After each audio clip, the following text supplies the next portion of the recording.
एक भाजीवाला दररोज आमच्या घरी भाजी द्यायला यायचा, तेव्हा तो मला रोज एक मुळा देत होता आणि म्हणायचा, मॅडम, हा मुळा खाल्ल्यामुळे तुमच्या इथे मूल जन्माला येईल. लग्नाला 5 वर्षे झाली होती, पण मूल झाले नव्हते, कारण माझा नवरा नामर्द होता असे लोकांचे म्हणणे होते. पण सत्य तर मला माहिती होतं की माझा नवरा माझ्यावर तर खूप प्रेम करत होता.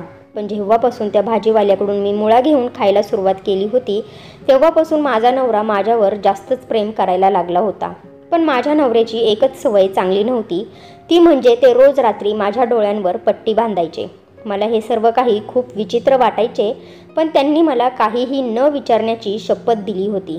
माझ्या नवऱ्यावर खूप प्रेम होते, त्यामुळे मी त्यांना कोणताच प्रश्न विचारत नव्हते. दिवसभर ते घराच्या बाहेर राहत होते आणि रात्रीचे खोलीमध्ये यायचे तेव्हा माझ्या डोळ्यांवर पट्टी बांधायचे. मला खूप आश्चर्य वाटत होते, पण मी शांत राहायचे, कारण नवऱ्याने मला शपथ दिली होती. त्यामुळे मी माझ्या नवऱ्याच्या कोणत्याच गोष्टीला टाळू शकत नव्हते. मला माझ्या आईवडिलांचे संस्कार होते की नवऱ्याची आणि सासरच्या लोकांची इज्जत केली पाहिजे. त्यामुळे मी माझ्या सासरच्या लोकांची खूप इज्जत करत होते. पण लग्नाला 5 वर्ष होऊनही मूल झाले नाही, त्यामुळे आता सासूबाई मला वेगळ्या नजरेने पाहायला लागली होती. मला माझ्या सासूबाईंची खूप भीती वाटत होती. जर त्यांनी मला वांज म्हणून हिणवले तर माझी काय इज्जत राहील. त्यामुळे मी सासूबाईंना जरा घाबरूनच राहत होते. पण जेव्हापासून भाजीवाल्याकडून भाजी घ्यायला सुरुवात केली होती, तो मला कायम विचारायचा की अजूनपर्यंत तुम्हाला मूल का नाही झाले. तेव्हा मी त्याला देवाची मर्जी म्हणून टाळत होते. आणि हे खरंच होतं की सगळं काही देवाच्याच हातात असतं. यामध्ये मी किंवा माझा नवरा काहीही करू शकत नव्हतो. एक दिवस त्या भाजीवाल्याने मला कोपऱ्यात नेले आणि म्हणाला की मॅडम, तुम्हाला माहिती नसेल, पण तुमच्यावर काहीतरी काळी सावली पडली असेल. बहुधा लग्न झाल्यानंतर नवरीवर काळी सावली पडते, ज्यामुळे त्यांना मूलबाळ होत नाही. आमच्याजवळ अशा मुळांचा बगीचा आहे, जो मुळा जास्त वयाच्या महिलेला चारला तरी ती प्रेग्नेंट होते. भाजीवाल्याचे हे बोलणे ऐकल्यानंतर मी त्याच्याकडे संशयाच्या नजरेने पाहिले की हा भाजीवाला कशा प्रकारचा इलाज सांगत आहे. मुळा खाऊन कोण प्रेग्नेंट राहते का? मला त्याच्यावर विश्वास बसत नव्हता, कारण मी शिकलेली होते, म्हणून त्याच्या बोलण्यात मी येणार नव्हते. मी त्याला म्हणाले, तू काय मला वेडा समजतोस का रे, जे तुझ्या बोलण्यावर मी विश्वास ठेवेल? जर माझ्या सासूला या सर्व गोष्टी समजल्या ना, तर ती मला माझ्या नवऱ्यापासून वेगळं करेल. पहिलीच ती मला इतक्या वाईट नजरेने पाहायला लागली आहे, जसं काय मूल जन्माला घालणे माझ्याच हातात आहे. नाही बाई नाही, हे सगळं मी कधीच करणार नाही. मी त्याच्या तोंडावर साफ नकार दिला होता. पण तो भाजीवाला मी नकार देऊनही मला म्हणाला, अरे मॅडम, तुम्ही एवढं घाबरू नका. आणि तुम्हाला माहिती आहे की तुमची सासूबाई तुमच्यासोबत अशी का वागते? कारण तिला नातू हवा आहे. जर तुम्ही एक वेळा जरी प्रेग्नेंट राहिला तर ती तुमचे कौतुक करून करून दमून जाईल. आणि महत्त्वाचं म्हणजे ही गोष्ट तुमच्या सासूला किंवा दुसऱ्याला सांगण्याची काय गरज आहे? मी नाही सांगणार, तुम्ही पण नाही सांगणार, तर मग कसं काय माहिती पडेल? तुम्ही उगाच कारण नसताना विचार करत आहात. एक वेळा माझा मुळा वापरून पहा. भाजीवाल्याने माझ्या दुखती नसवर बोट ठेवून मला लालच दाखवले होते. मी सुद्धा त्याच्याजवळ विचार करण्यासाठी थोडा वेळ मागितला होता. जसा मी त्याच्याजवळ वेळ मागितला, त्याच्या चेहऱ्यावर मला बेचैनी दिसली होती. तो मला म्हणाला होता, मॅडम, तुम्ही कसं करून फक्त हो म्हणा. पण माझ्या होकाराच्या मागे याचा काय फायदा होता? पण या गोष्टींमध्ये पण दम होता की मी काही चुकीचे काम करायला जात नव्हते. फक्त एका मुलासाठी तर मला मुळा खायचा होता. मी मुलासाठी खूप प्रयत्न केले होते, मग हा उपाय तर सर्वात सोपा होता. आणि दुसऱ्या दिवशी मी त्या भाजीवाल्याला होकारही दिला, ज्याला ऐकून त्याच्या चेहऱ्यावर एकदम विचित्र हास्य आले होते, ज्याला मी नोट केले होते. मी मान्य केले होते, कारण मला सुद्धा मूल हवे होते. या गोष्टींवर माझा विश्वास नसतानाही मी विश्वास ठेवून या गोष्टीला होकार दिला होता. आणि आता सगळ्यांपासून लपून मी मुळा खायला लागले होते. आता जसा घरी भाजीवाला भाजी द्यायला येत होता, तर तो आजूबाजूला मागे पुढे पाहून पटकन माझ्याकडे मुळा देत होता, ज्याला मी लपवून माझ्या खोलीमध्ये घेऊन जायचे आणि पटकन खाऊन टाकायचे. जेव्हापासून मी त्या भाजीवाल्याकडून मुळा घेऊन खाऊ लागले होते, तेव्हापासून माझ्यामध्ये एक वेगळीच ताकद जाणवू लागली होती. मला माझ्या शरीरात होणारा बदल आता जाणवू लागला होता. मला जाणवू लागले होते की आता माझी सासूबाई माझ्यावर नजर ठेवत आहे. त्या दिवशी जेव्हा भाजीवाल्याने मला मुळा दिला, मी मुळा घेऊन खोलीकडे जायला जशी वळाले, माझ्या मागे माझी सासूबाई उभी होती. माझ्याकडे टक लावून पाहत होती. तिला असे पाहून मला तर घामच फुटला होता. माझ्या सासूबाईने तिच्या पदराने माझ्या ओठांजवळ काहीतरी पुसले आणि मला म्हणाली, सुनबाई, मुळा एवढाच आवडतो तर आत जाऊन खायचा ना, इथे अशी खायची काय गरज आहे? तुझ्या आईने तुला असेच शिकवले आहे का? आता माझे तोंड का पाहत बसली आहेस? आतमध्ये जा आणि स्वयंपाक करून घे. माझी सासूबाई मला रागात ओरडून बोलली होती. सासूबाईचे बोलणे ऐकून मला अंदाज आला होता की बरं झालं, सासूबाईला हे कळालं की मी भाजीवाल्याकडून मुळा घेऊन खाल्ला आहे. मी लगेच सासूबाईंची माफी मागितली आणि स्वयंपाक करायला किचनमध्ये निघून गेले. पण सासूबाईच्या बोलण्यामुळे थोड्या वेळ का होईना माझ्या चेहऱ्यावरचा रंग उडाला होता, ज्याच्यामुळे सासूबाईला थोडा तरी संशय आला असेल. मी विचार करून ठेवला होता की इथून पुढे जर असे काही झाले तर मी माझ्या चेहऱ्यावरचे हावभाव बिलकुल बदलणार नाही, एकदम नॉर्मल ठेवणार आणि घाबरणार सुद्धा नाही, म्हणजे त्यांना कोणालाच माझ्यावर संशय येणार नाही. आजकाल माझा नवरासुद्धा मला खूप वेळ देत होता, ज्याच्यामुळे मी खूप खुश राहू लागले होते. पण रात्रीची डोळ्यांवर पट्टी असल्यामुळे मी लवकर झोपेच्या स्वाधीन होत होते. आता मी पळून पळून सासूबाईंची कामं करू लागली होते. या सगळ्यांमध्ये एक गोष्ट खूप विचित्र घडली होती, ती म्हणजे सासूबाईने त्या भाजीवाल्याला आमच्या घराच्या मागे असणाऱ्या क्वार्टरमध्ये राहायला जागा दिली होती. आता तो भाजीवाला रोज सकाळी पहाटे जात होता आणि ताजी भाजी घेऊन येत होता. मला सासूबाईंचे वागणे जरा विचित्र वाटू लागले होते. पण हे लोक गावातले श्रीमंत लोक होते, त्यांची स्वतःची मोठी हवेली होती. जर हे खुश झाले तर असेच ते कोणावरही मेहरबान होत होते. त्यामुळे सासूबाईंनी त्या भाजीवाल्याला राहायला अशीच जागा दिली असेल असा विचार करून मी माझ्या डोक्याला जास्त ताण दिला नाही. पण मला आता असे वाटू लागले की माझी सासूबाई माझ्यावर नजर ठेवायला लागली आहे. मी जिथे जात होते माहिती नाही तिथे माझी सासूबाई कशी काय येत होती आणि आता त्या भाजीवाल्याला राहायला जागा दिली होती. हा सगळा विचार करून माझे डोके खूप दुखत होते, पण माझ्या हाती कोणताच पुरावा लागत नव्हता. मला विचित्र अस्वस्थता आणि मनामध्ये विचित्र विचार येऊ लागले होते. आता तर मला हे जाणवू लागले होते की तो भाजीवालासुद्धा माझ्याकडे वेगळ्या नजरेने पाहतो, पण मी याला भास समजून गप्प बसायचे. आता 1 महिना झाला होता मी मुळा खात होते. एक दिवस माझी अचानकच तब्येत बिघडली आणि जी गोष्ट मला कळाली, मला माझ्या कानांवर विश्वास बसत नव्हता. मी माझ्या देवांचे आभार मानले होते आणि एकट्याला भाजीवाल्याला बोलावून त्याला पैसेसुद्धा दिले होते आणि त्याचे आभार मानले होते. मला असे खुश पाहून तो भाजीवाला विचित्र हसला होता आणि म्हणाला, मॅडम, मला पैसे नाही, काहीतरी वेगळेच पाहिजे आहे. त्यावेळेला मी एवढी खुश होते की मी त्याला पटकन होकार दिला होता. मी त्याला आनंदात म्हणाले होते, तुला जे पाहिजे ते सर्व काही तुला मिळेल. मी त्याला विचारले तर तो विचित्र पद्धतीने हसायला लागला होता आणि म्हणाला, मॅडम, हे सर्व काही माझ्यामुळे तर झाले आहे, त्यामुळे मी किंमतसुद्धा चांगलीच घेणार. पण सध्या तरी तुम्ही मला ते देऊ शकत नाही, ज्याची मला इच्छा आहे. तुम्ही वाट पहा, मी स्वतः तुम्हाला सांगेन. आणि हो, एक गोष्ट लक्षात ठेवा, जो मुळा मी रोज देत आहे तो तुम्हाला आता 9 महिने खावाच लागेल, नाहीतर तुमच्या बाळाला धोका होऊ शकतो. मी याच्या व्यतिरिक्त जास्त काही बोलत नाही. हे सर्व बोलून तो भाजीवाला गुणगुणत निघून गेला. पण माझ्या आनंदामध्ये विरजण टाकून गेला होता. आता तर मी चुकूनसुद्धा मुळा खाणे चुकवत नव्हते, कारण एवढ्या वर्षानंतर हा आनंद माझ्या पदरी पडला होता. आनंदाच्या भरामध्ये माझी सासूबाई सगळ्यांना मिठाई वाटत सुटली होती, गरिबांना दान देत होती, हवेलीला फुलांनी सजवले गेले होते, पूर्ण गावाला दावत दिली होती. माझी सासूबाई खूपच चांगली होती. मला हे सर्व काही पाहून रडायला येत होते. कदाचित प्रेग्नेंट राहिल्यामुळे माझ्या शरीरात बदल यायला लागले होते, ज्याच्यामुळे मी कधी कधी रडायचे, कधी कधी हसायचे, तर कधी कधी विनाकारण रागराग करायचे. या वेळेला माझी सासूबाई माझी खूप काळजी घेऊ लागली होती.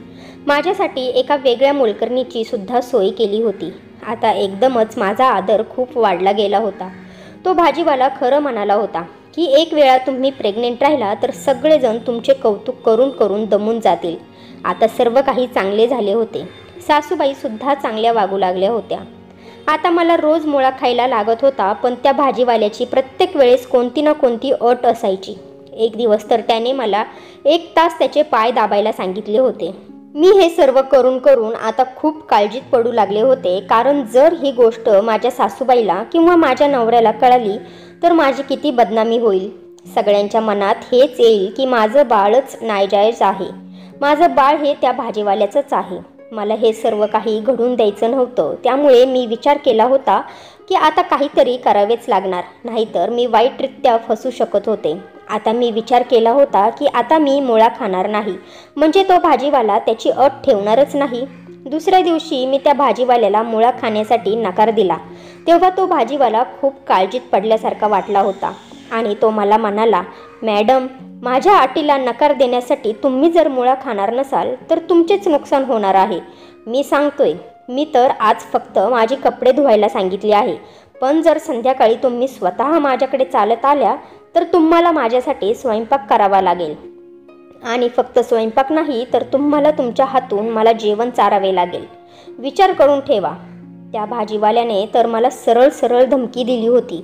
जसा काय त्याला विश्वास होता की मी नक्कीच त्याच्याजवळ जाईल. मी त्याला म्हणाले, तुला लाज वाटत नाही का रे असल्या अटी ठेवताना? अरे, मी एक लग्न झालेली महिला आहे आणि आता तर प्रेग्नेंटसुद्धा आहे. मी त्याला रागारागात ओरडून म्हणाले होते. तर तो म्हणाला, प्रेग्नेंट आहे म्हणून काय झाले? तुम्ही प्रेग्नेंट तर माझ्यामुळेच झाला आहात ना. जर मी या गोष्टीची काही किंमत वसूल करत असेल तर इतका त्रास होण्याची काहीच गरज नाही. मी तुम्हाला रात्री माझ्याजवळ झोपण्यासाठी तर नाही ना सांगितले. मला त्याचे बोलणे ऐकून खूप राग आला होता. मी त्याला रागारागात म्हणाले, तुला जे करायचे आहे ते कर, मी मुळा खाणार नाही. आणि मी रागारागात माझ्या खोलीत निघून गेले. 1 तासानंतर मला माझ्या कमरेमध्ये आणि पोटामध्ये खूप दुखायला लागले होते. सासूबाईने गावातल्या दाईला बोलवले, पण काहीच आराम मिळाला नाही. मला तो भाजीवाला परत एकदा माझ्या खोलीच्या खिडकीत दिसला. मी माझ्या खोलीतून सगळ्यांना बाहेर काढले आणि त्या भाजीवाल्याने मला पटकन एक मुळा खायला दिला. मुळा खाल्ल्यामुळे मला 10 मिनिटात आराम भेटला. आता मला पहिल्यापेक्षा आराम भेटला होता आणि मी माझी औषधंसुद्धा खाल्ली होती. आणि खरंच मला संध्याकाळी त्याचा स्वयंपाक बनवून त्याला जेवण भरवायला लागले होते. मी खूप मुश्किलने उठले होते आणि त्याला जेवण बनवले होते आणि कपडे धुवून माझ्या कामवालीकडून इस्त्री करून त्याला द्यायला स्वतः गेले होते. आणि याच्यानंतर हा असाच सिलसिला चालू झाला होता. माझा आता 8वा महिना सुरू झाला होता. सगळे बाळासाठी खरेदी करू लागले होते आणि मी सुद्धा खूप खुश होते. एकदा का मूल जन्माला आले मग मी त्या भाजीवाल्याचे असे हाल करेन ना की तो आयुष्यभर लक्षात ठेवेल, असा मी विचार करून ठेवला होता. तसे पण मागचे काही दिवस मला फार भारी पडत होते, कारण माझ्या नवऱ्याच्या ऐवजी मला त्या भाजीवाल्याचीच सगळी कामे करायला लागत होती आणि ती सुद्धा लपून छपून. एके दिवशी एक विचित्र गोष्ट घडली होती. माझे पाय खूप सुजले होते. मी अंगणात बसून माझ्या मोलकरीकडून माझ्या पायांची मालिश करून घेत होते की बाहेरून मला ओरडण्याचा आवाज आला, भांडणाचा आवाज आला. मी हळूच उठले आणि बाहेर जाऊन पाहायला लागले. तो भाजीवाला माझ्या सासूबाईसोबत भांडत होता. मी आश्चर्यचकित होऊन सासूबाई आणि त्या भाजीवाल्याला पाहत होते. सासूबाईने त्या भाजीवाल्याला जाण्याचा इशारा केला होता, पण तो भाजीवाला जाग्यावरून थोडासुद्धा हलला नाही. धट होऊन तिथेच उभा राहिला होता. मला त्याच्या या वागण्यावर खूपच राग आला होता, कारण तो माझ्याशिवाय माझ्या घरच्या लोकांवर सुद्धा हुकूम चालवायला लागला होता. नक्की याचे कारण काय होते? त्याला काय साध्य करायचे होते? आणि नंतर तो भाजीवाला माझ्याजवळ आला आणि मला म्हणाला, हे जे तू मूल घेऊन फिरत आहेस ना, ते माझे मूल आहे. त्याचे हे बोलणे ऐकून तर माझ्या पायाखालून जमीन सरकली होती. भीतीमुळे माझे हातपाय थरथर करू लागले होते. तो हे काय म्हणत होता की माझ्या होणाऱ्या बाळाचा बाप तो आहे? असे कसे होऊ शकते? तो हे एक नवीन नाटक तयार करत होता की एक नवीन धमकी देऊन मला बदनाम करण्याचा प्रयत्न करत होता? सासूबाई रागात त्याच्याजवळ आली आणि त्याच्या सणसणीत कानाखाली मारली आणि त्याला माझ्यापासून थोडे लांब नेऊन थांबवले आणि तिच्या खोलीतून काहीतरी लपून आणले आणि त्याला दिले. अर्थातच ते पैसेच असतील. म्हणजे तो भाजीवाला खरंच बोलत होता का की माझ्या बाळाचा बाप तो आहे, जे माझ्या सासूबाईंनी त्याचे तोंड बंद ठेवण्यासाठी त्याला भरपूर पैसे दिले होते? जर ही गोष्ट खरी असेल तर सासूबाईंनी मुद्दामून हे सर्व स्वतः केले होते. पण का? ती का असे करत होती? आपल्याच मुलाच्या बायकोसोबत असे करून तिला नाजायज मुलाला का जन्माला घालायचे होते? आणि या व्यतिरिक्त एक मोठी गोष्ट होती की माझ्या नवऱ्याला आपल्या आईचे हे सत्य माहिती होते का? तो सुद्धा यामध्ये सामील होता का? पण एक पुरुष आपल्या बायकोसोबत असे करूच शकत नव्हता की आपल्या बायकोला कोणी परपुरुष हात लावेल. या सर्व गोष्टींचा विचार करून करून माझे डोके फुटायला लागले होते. माझी तब्येत खूपच बिघडू लागली होती. दुसऱ्या दिवशी मला खूप जास्त ताप आला होता. तापामध्ये मी अक्षरशः तडफडत होते.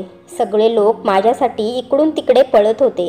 माझा नवरा माझ्यासाठी एवढा काळजीत पाहून मला अंदाज आला होता की त्यांना त्यांच्या आईचे सत्य कदाचित माहिती नसेल. आता मला ही गोष्टसुद्धा कन्फर्म करायची होती की हे बाळ खरंच त्या भाजीवाल्याचे आहे की माझ्या नवऱ्याचे. कारण मला तर असे काहीच आठवत नव्हते की ज्या गोष्टीवर मी म्हणू शकेल की माझे बाळ माझ्या नवऱ्याचे नाही. आणि मी माझ्या नवऱ्याला सुद्धा असली गोष्ट विचारू शकत नव्हते. मी विचार केला होता की काहीतरी असा प्लॅन तयार करायला पाहिजे की ज्याच्यामुळे सत्य काय आहे ते माहिती पडेल आणि माझ्या नवऱ्याच्या मनाला ठेचसुद्धा लागणार नाही. मी विचार केला होता की मूल जन्माला आल्यानंतर त्याची लपून टेस्ट करणार. पण जसा आपण विचार करतो तसे कधीच होत नाही. माझ्यासोबत त्याच्यापेक्षा सुद्धा वाईट होणार होते. एक असे सत्य समोर येणार होते ज्याच्याबद्दल मी स्वप्नात सुद्धा विचार केला नव्हता. 2-3 दिवसात मी आता पूर्ण बरी झाले होते. पण आज माझी सासूबाई घरात कुठेच दिसत नव्हती आणि नोकर चाकरसुद्धा कुठेच दिसत नव्हते आणि नवरा तर रात्रीचाच येत होता. रात्रीची जेव्हा मी माझ्या खोलीत गेले तेव्हा अचानक माझ्या खोलीत कोणीतरी आले. याच्या अगोदर मी त्याला पाहणार त्याने पटकन माझ्या तोंडावर रुमाल ठेवला आणि मला बेशुद्ध केले. याच्यानंतर मला माहिती नाही की मी किती वेळ बेशुद्ध होते. जेव्हा मी डोळे उघडले तेव्हा मी खूप सुंदर खोलीमध्ये बेडवर होते. मी घाबरून उठले आणि दरवाजा खोलण्याचा प्रयत्न करू लागले. पण माझे प्रयत्न वाया गेले. मी बेडवर बसून रडू लागले होते. मला माहिती होते की हे सर्व काही त्या भाजीवाल्याचेच काम असणार आणि कदाचित सासूबाईसुद्धा या सगळ्यांमध्ये सामील होती. मला नव्हते माहिती की त्या दोघांना मिळून माझ्यासोबत काय करायचे होते. पहिले तो मुळा खायला देऊन माहिती नाही काय केले की मी प्रेग्नेंट राहिले. याच्यानंतर मला ब्लॅकमेल करत होता आणि यानंतर सासूबाई त्या भाजीवाल्याचे सगळं काही ऐकत होती. त्याला खूप सारे पैसे देत होती आणि या व्यतिरिक्त सासूबाई माझी काळजीसुद्धा घेत होती. या सर्व गोष्टी माझ्या विचाराच्या पलीकडे जात होत्या. पण आता तर अशा प्रकारे मी किडनॅप होणे हे सगळं विचित्र होतं. जर कोणाला आता मी गायब झाल्याचे कळाले तर सगळे मला पळकुटी आणि चारित्र्यहीन बोलतील. हा सर्व विचार करून करून मी आता खूप जास्त रडायला लागले होते. त्याच वेळेस अचानक दरवाजा उघडला गेला. माझ्या मते तर तो भाजीवालाच होता. त्याला पाहून मी लगेच त्याच्यासमोर हात जोडले आणि म्हणाले, कृपा करून मला इथून जाऊ दे. मी तुझे काय बिघडवले आहे? या दुनियेसमोर माझी इज्जत तुला का घालवायची आहे? मी कोणालाच काहीच सांगणार नाही. मी त्याला खूप विनंती करत होते पण तो शांत राहून फक्त मला ऐकत होता आणि टक लावून पाहत होता. मी त्याला म्हणाले, तू जेवढे म्हणशील मी तुला त्याच्या दुप्पट पैसे द्यायला तयार आहे. पण माझ्यासोबत तू असे काहीच करू नको की माझ्यावर इज्जतीचा डाग लागेल. जर मी परत गेले नाही तर माझ्यावर चारित्र्यहीन असल्याचा डाग लागेल. मी तुझ्यासमोर हात जोडते, तुझ्या पाया पडते, मला सोडून दे. मी तुझे सर्व बोलणे ऐकते, तुझे सर्व कामे करेल, पण मला इथून जाऊ दे. यावेळेस माझे बोलणे ऐकून तो एकदम अचानक हसायला लागला आणि म्हणाला, तू हे सगळं काही सत्य समोर आल्यानंतर स्वतःच्या मर्जीने करणारच आहे. त्यामुळे मला याचा त्रास नाही. पण आता मी तुला जे सत्य सांगणार आहे त्याला लक्ष देऊन ऐक. कारण मी तुला फक्त सत्य सांगणार नाही तर त्याचा पुरावा पण दाखवणार आहे. सत्य सांगितल्यानंतर मी स्वतः तुला तुझ्या घरी सोडून येईल. पण सत्य ऐकल्यानंतर तुझ्या घरी तू जाशील का? भाजीवाला मला सत्य सांगू लागला. म्हणू लागला, माझा संबंध त्याच गावाशी आहे ज्या गावात तू लग्न करून आली होती. ही गोष्ट लग्नाच्या अगोदरची आहे. माझा बाप नशा करत होता ज्याच्यामुळे एके दिवशी त्याने आपल्या मुलीला जुगारामध्ये हारले आणि जेव्हा ते लोक माझ्या बहिणीला न्यायला आले तेव्हा तिला वाचवण्यासाठी मी माझ्या बापालाच त्यांच्या हवाली केले आणि म्हणालो, माझ्या बापाला जिवंत मारा किंवा काहीही करा पण माझ्या बहिणीला सोडा. पण त्या 4 मुलांनी ऐकले नाही. मी त्यातल्या एका मुलाच्या डोक्यात काठी टाकली आणि माझ्या बहिणीला घेऊन तुमच्या हवेलीत पळून आलो. त्यावेळेस तुझी सासूबाई गावची श्रीमंत पाटलीनबाई होती. मी पाटलीनबाईसमोर मदतीची भीक मागू लागलो तेव्हा तिने माझ्यासमोर एक अट ठेवली. मी ती अट ऐकून न घेताच होकार दिला. पाटलीनबाईने माझ्या बापाला जेलमध्ये पाठवले आणि सोबत त्या 4 मुलांना देखील. माझ्या बापाने नशा न मिळाल्यामुळे रागात आणि वेडेपणात जेलमध्येच आत्महत्या केली. या सर्व गोष्टीनंतर मी माझ्या बहिणीचे लवकरात लवकर लग्न लावून दिले. पण नंतर पाटलीनबाईची अट ऐकल्यानंतर मी दंग झालो होतो. ती जसे जसे म्हणत गेली मी अगदी तसेच करत गेलो. पाटलीनबाईंचा मुलगा नामर्द होता. या अगोदर त्याचे याच कारणामुळे 2 घटस्फोट झाले होते. तिसऱ्या वेळेस त्याने परत लग्न करण्याचे ठरवले. जगासमोर प्रवीणचे लग्न झाले होते, जो पाटलीनबाईचा मुलगा होता. पण रिअलमध्ये तर लग्न तुझे आणि माझे झाले होते. माझे नाव सुद्धा प्रवीण आहे. पाटलीनबाई म्हणाली होती, लग्न झाल्यानंतर लवकर मूलबाळ झाले नाही पाहिजे. मूल उशिरा जन्माला झाले पाहिजे, म्हणजे तू भरपूर वर्ष पाटलीनबाईच्या मुठीत राहशील. पहिल्या 2 सुनांसारखे घटस्फोट घेऊन सोडून जाणार नाही. जेव्हा रात्री तो प्रवीण तुझ्या डोळ्यांवर पट्टी बांधायचा तेव्हा मी खोलीमध्ये येत होतो आणि तो खोली बाहेर निघून जायचा. तो फक्त चांगला नवरा होण्याचे नाटक करत होता. जेव्हा मी तुला मुळा खायला द्यायचो तेव्हा मी त्यावर असे औषध शिपडायचो ज्या औषधामुळे गर्भ राहणार नाही. पण जेव्हा पाटलीनबाईने सांगितले की आता मूल व्हायला हवे तेव्हा मी ते औषध बदलले आणि ताकदीचे औषध शिपडायला लागलो होतो. पण जेव्हा तू प्रेग्नेंट राहिलीस तेव्हा मी ते औषधसुद्धा शिपडायचं बंद केलं होतं, कारण यामुळे बाळाला नुकसान होऊ शकत होतं. त्या दिवशी तू मुळा खाण्यासाठी नकार दिलास तेव्हा मी घाबरलो होतो की माझे रहस्य उघडले तर जाणार नाही ना. त्यामुळे मी काहीही बोललो. पण तुला जेव्हा त्याचा त्रास झाला तेव्हा मला कळाले की सुरुवातीला गर्भ राहिल्यानंतर असा त्रास होतोच. तू जेव्हा माझे काम करत होती तेव्हा मला खूप आनंद होत होता. माझे मन करत होते की मी माझ्या मुलाला तुझ्या पोटावरून हात लावू, पण मी असे करू शकत नव्हतो. त्यामुळे मी हे सर्व नाटक केले होते. त्या दिवशी मी पाटलीनबाईला म्हणालो होतो की आता मी जास्त नाटक करू शकत नाही. आता माझे बाळ जन्माला येणार आहे. मला माझ्या बायकोला सगळं काही खरं खरं सांगून टाकायचे आहे, कारण तू माझा तिरस्कार करू लागली होती, जे मी सहन करू शकत नव्हतो. पण पाटलीनबाईने मला जास्त पैसे देऊन मला धमकी दिली की जर मी असे काही केले तर मी त्या बाळाला मारून टाकेल. मी खूप घाबरलो होतो, त्यामुळे तिथून निघून गेलो. पण आता तुला तिथे सोडणे भीतीदायक होते, त्यामुळे मी तुला किडनॅप करून इकडे शहरात घेऊन आलो. पाटलीनबाई काहीच करू शकत नाही. तिला माहिती आहे की मी तुला घेऊन आलो आहे आणि त्या पाटलीनबाईला तुझी काळजीसुद्धा नाही. तिला फक्त सगळ्यांना मूल दाखवून हे सिद्ध करायचं आहे की तिच्या मुलामध्ये काहीच खोट नाही. उलट त्याच्या पहिल्या 2 बायकाच वांज होत्या आणि लोकांमध्ये तिच्या मुलाची इज्जत वाढवण्यासाठी ती हे सर्व काही नाटक करत आहे. हे सर्व काही सांगून जेव्हा भाजीवाला शांत झाला तेव्हा मी जीव नसल्यासारखी माझ्या जागेवर बसले. माझ्या सासूबाईंनी माझ्यासोबत कसा खेळ खेळला होता, फक्त तिनेच नाही तर माझ्या नवऱ्याने सुद्धा. पण तो माझ्या आसपासच राहिला होता. या गोष्टीमुळे मला जरा दिलासा मिळाला होता. आता मला परत तिकडे जायचे नव्हते, पण मला त्या 2 मायलेकांना चांगलाच धडा शिकवायचा होता. त्यांचे सत्य मला जगाला दाखवायचे होते. मी याच्यासोबत शहरातच राहत होते. आमच्याजवळ पाटलीनबाई आली होती आणि काहीच न बोलण्याची धमकीसुद्धा दिली होती. जेव्हा मला मुलगा झाला तेव्हा मी लगेच माझ्या नवऱ्याची आणि माझ्या मुलाची DNA टेस्ट केली आणि गावाला जाऊन सगळ्यांना सत्य सांगून पाटलीनबाईचा खरा चेहरा सगळ्यांना दाखवला, जिने फक्त आपला मुलगा नामर्द आहे ही गोष्ट लपवण्यासाठी मला माझ्या नवऱ्यापासून दूर केले होते. आणि या दरम्यान तर काही चुकीचे झाले असते तर मी स्वतःला कधीच माफ करू शकले नसते. सगळ्या गाववाल्यांनी पाटलीनबाईंवर थू थू केली होती आणि तिच्या मुलाला सुद्धा खूप वाईट बोलले होते. मजबुरीमध्ये त्या दोघांना ते गाव सोडायला लागले. आता मी आणि माझा खरा नवरा याच हवेलीत राहतो. आम्ही आमच्या जीवनामध्ये खूप खुश आहोत. माझ्या नवऱ्याने आपल्या बहिणीचा जीव आणि इज्जत वाचवण्यासाठी हे सगळं काही केलं होतं, त्यामुळे मी त्याला माफ केले होते आणि माझा नवरा तर नेहमीसारखाच माझ्याबरोबर होता. तुम्हाला काय वाटते? पाटलीनबाईने आपले मुलाचे सत्य लपवून आणि इतका घाण खेळ खेळून बरोबर केले की चूक?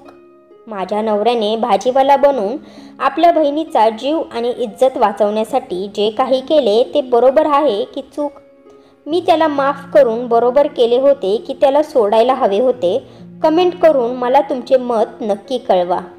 तर फ्रेंड्स, तुम्हाला ही स्टोरी आवडली असेल तर व्हिडिओला लाईक करा आणि नात्यांचा स्पर्श या चॅनेलला सबस्क्राईब करा आणि बेल आयकॉनवर क्लिक करून ऑलवर सेट करा, म्हणजे पुढची व्हिडिओ तुम्हाला लगेच भेटेल. धन्यवाद.